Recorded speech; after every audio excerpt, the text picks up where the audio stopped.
Hello and welcome to this week's edition of Long Island Legal. I am Patrick McCormick. I am a partner at Campolo, Middleton McCormick, a full-service law firm with offices right at the entrance to MacArthur Airport on Vets Highway in Ronkonkoma, as well as offices on Main Street in Bridgehampton. Welcome. I'm happy this morning to have with us Brad Hemingway, the Executive Director for the Islip Free Trade Zone Authority, which is located in Ronkonkoma. Good morning and welcome. Good morning, Patrick. Good to see you. Thank you for having me. I suspect a number of our viewers are not going to be familiar with the Free Trade Zone Authority. So if you could, why don't you just give us an overview of what it is and how it benefits business on Long Island? Certainly. The town of Islip Foreign Trade Zone was opened, I guess, officially back in 1982. And the charter to use the Foreign Trade Zone program was granted to us by Suffolk County. Mm-hmm. We had the perfect piece of land adjacent to MacArthur Airport, which speaks for itself in the way of convenience. But it's a 52-acre facility. And what we do is certainly manage the industrial park, but additionally is administer the program. And the program works very well for importers and exporters. Let's talk about perhaps a manufacturer that might be bringing components in from China to add to a finished product, or whatever the situation might be.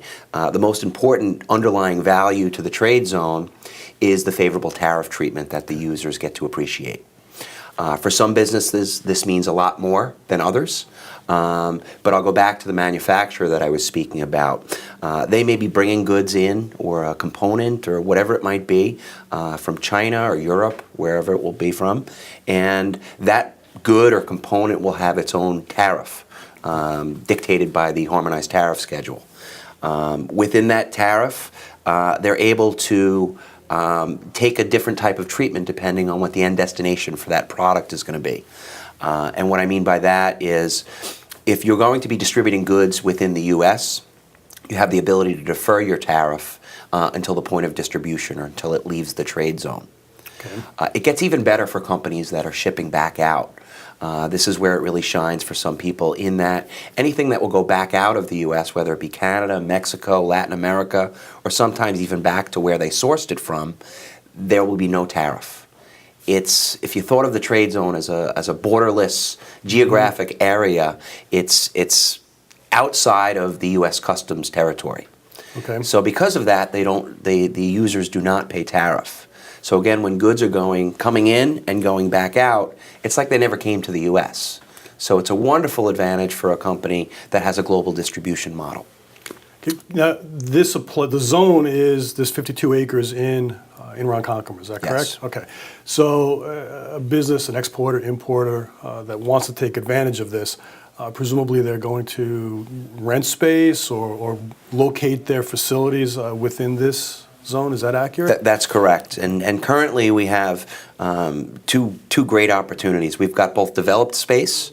Just to run through that, there's about 14 buildings across the 52 acres. Okay. That encompasses about 450,000 square feet of warehouse space for the most part. Okay. Most of them are mixed, let's say 10% office, 90% warehouse space.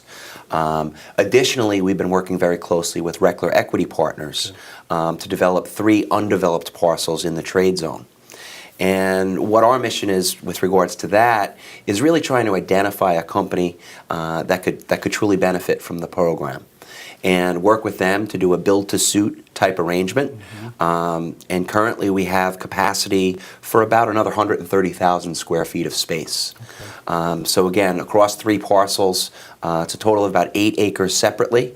And we are working with a number of companies right now to move that forward. In order to take advantage of these tariff opportunities, or non-tariff opportunities as the case may be, does the business need to locate all of their manufacturing and warehouse space there, or is it does if it's just office space, does that help somebody qualify? How does it work for the company? It's funny you bring that up, because that's always a challenge. It really takes an alignment of the planets to kind of make that happen. We know that companies may have their headquarters or their facility, and they're there, and they're locked into a lease or an ownership of a building.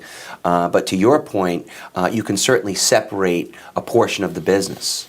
So say you're bringing in goods and the deferral of the tariff might not mean as much to you, but for the stuff that you're shipping to Canada or Mexico, for instance, you can separate that portion of your business and operate that out of the trade zone. And again, we have square footage that goes from 2,500 square feet up to 40,000 square feet currently available. And then the 3 parcels that we're looking to develop, the largest one, just to go after that, would be about 70,000 square feet. And I'm sure you certainly know, people in the business certainly know, but for our viewers who don't, who may be interested, in terms of the tariffs, the dollars that can be saved both in and out, how significant is that for a business? It really is going to be dictated by the business model. And again, for that business that might be sending goods back out, it's really going to shine. We've got one user in the program, without getting too specific, but their economic benefit by way of utilization of the program equates to about $1 million to $2 million a year in savings based on their line of business. Okay. So, and other than which is obviously significant, other than the tariff benefit, is there any other benefit to being within this zone for companies? There's a few reasons why I like to tell people how unique the town of Islip Foreign Trade Zone is. And one is that when you look at most trade zones across the country, most of them are going to be a single-use type arrangement. Honda or BMW will come in to set up a manufacturing plant, and it'll be a single-use type entity or arrangement. Our trade zone is unique in that it's basically a plug-and-play type arrangement where we have multiple businesses in there utilizing one program with us as the operator. Now, on top of that, to get to your real question, which is the benefit, Town of Islip, because they own the land, we've been able to remove the property tax. Okay. This is a tremendous benefit to users of the trade zone and tenants of the trade zone, in that the savings of the property manager is passed on to the tenant in the form of savings. So when I look at the rates that exist in the trade zone on a square footage basis, I would say that they're very competitive to what goes on outside the gates and in the Veterans Highway Corridor. So for someone who's got a business who wants to take advantage of this, it's not only the tariff, but there's probably a lesser, more of a savings in terms of a lesser rent because of the lack of property tax. Tariff coupled with the absence or removal of property tax is just another added way to incentivize businesses to locate their business in the trade zone. And currently now, I think you said it was the entire zone is 52 acres. Correct. You've got a lot of space available. What types of businesses are there now that are taking advantage of this? It is such a spectrum, and I'm happy to say that we're close to 90% occupancy given what's developed. And there's a big reason for that. We fall under the umbrella of the economic development initiatives going on with the town of Islip, and the way that we look at it is a full park is better than an empty park. Right. We currently employ approximately 450 people that add to the economy within the town of Islip.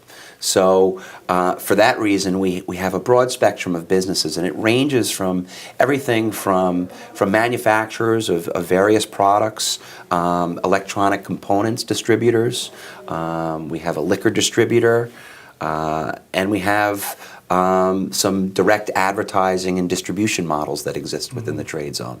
So it really runs the gamut of industries. What we try to do, again, is identify companies that will realize that economic benefit from utilization of the program based on their import-export activity. Now, I hate to ask it in this way, but is there a typical lease term or length of time that companies either need to commit to in order to take advantage of these opportunities when they're leasing space there? That's at the discretion of the individual land manager, or property manager, I should say. As I said earlier, the 52 acres that exist is Town of Islip land. There's buildings there that we lease out to a property manager, like a Reckler Equity, as I mentioned earlier. And it's Reckler Equity that would decide what an appropriate term of the lease is, as well as a rate. So we give them a ground lease, and then they lease the buildings themselves. So it can be flexible then. It's not, there's no Absolutely. stringent, it has to be X, Y, or Z. It can be dependent upon, the particular tenant, the particular circumstances, amount of space, the variables like that. Absolutely. And as I look at most of the leases in the trade zone, most of them are about 10 years. Okay. Now, I understand also that there's some type of networking event or common networking that goes on within the trade zone. Am I right about that? Well, certainly a sense of business community within the trade zone as we look across the 32 businesses that operate out of there. But in addition to that, my office is very involved in various trade groups across Long Island, again, to try and brand and promote the idea of the trade zone and the fact that we're here and we're looking for companies that would benefit. And just broad stroke, if you can, what types of businesses are you looking for, currently, and what types of marketing efforts are you undertaking to find those? And what should I be looking for in terms of a client or someone who may be able to take advantage of this great opportunity? Sure.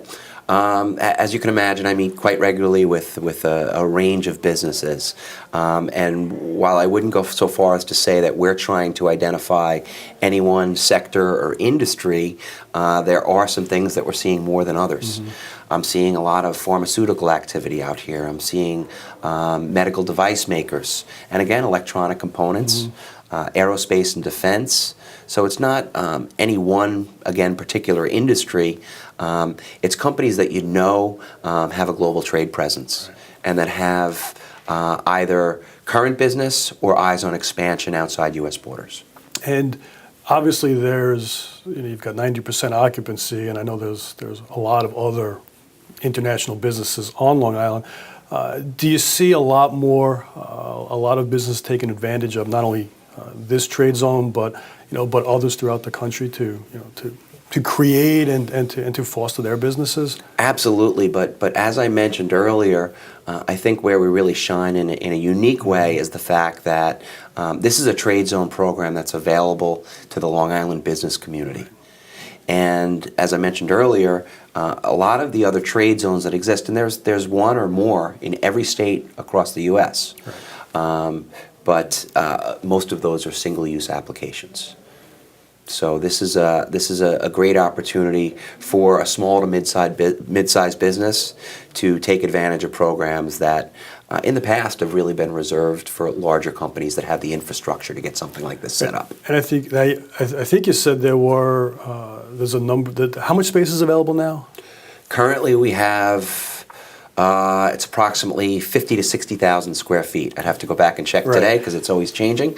But there's about 50,000 square feet broken up across, as I know it, 4 units right now. Okay. And the sizes of those? One is 40,000 square feet, which is a standalone building. Okay. It's about 90% warehouse space and about 4,000 square feet of office space.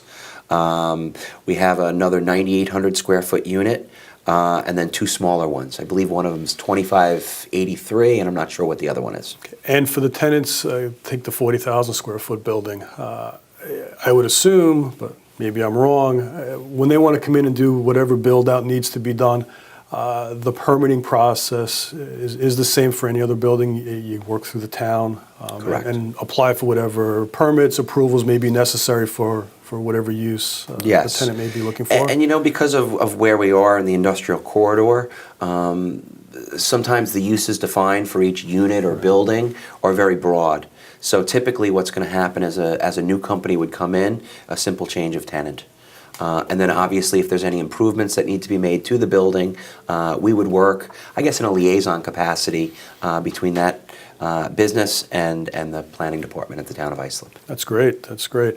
And have you found any resistance at all to this, in any form, to the authority or to the concept of this free trade? I can't imagine there is, but No, not really. As I look at the challenge, look, it's just another tool to incentivize businesses to locate here, and that complements the initiatives of IDAs on both a town and county level. It's just an extra incentive to keep them here, or get them to more, I guess, accurately consider the opportunity. Right, and just to recap, there's, of the space that's available, I think you said there were 3 build to suit and 1 that's already built out. Is that right? There's 3 build to suit, Okay. which are on 3 separate parcels, and it ranges from, let's say, 28,000 square feet, which that acreage could handle, up to 60 to 70,000 square feet, depending on the design of the building. With regards to what's available, the big one is the 40,000 square feet building that I had mentioned, which became vacant just last month. And that's a standalone building that is ready for someone to move in. And have you seen, in terms of, and it's great to hear that you've got 90% occupancy, and hopefully we're going to see 100% in the very near future. Of the 90% that's there now, has there been has it been at that level for a period of time, or have you seen an uptick in? There's been a significant uptick, and that's to the credit of some of my predecessors.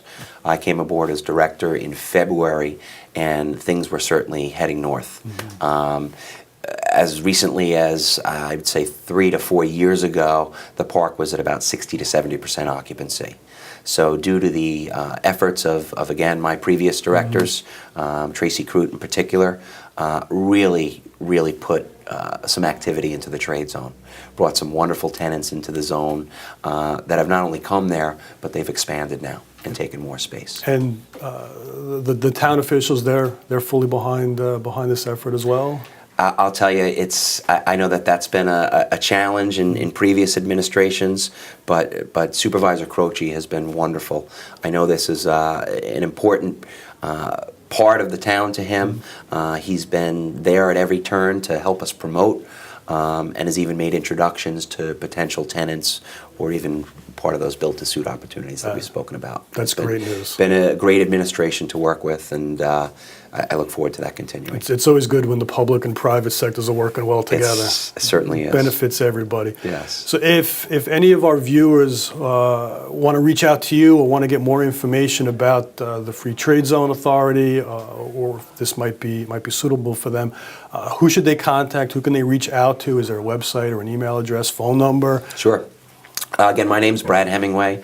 We're at the Foreign Trade Zone. The website is www.ftz52.com, and we can be reached at 631-588-5757. It sounds like the entire authority, Free Trade Zone, is certainly a wonderful opportunity, at least for the 10% of the space that's left. I hope we get to 100% occupancy in the very near future. Thank you very much for coming. Thank you for having me, Appreciate Patrick. it. Thank you very much, and until next time, this has been Long Island Legal.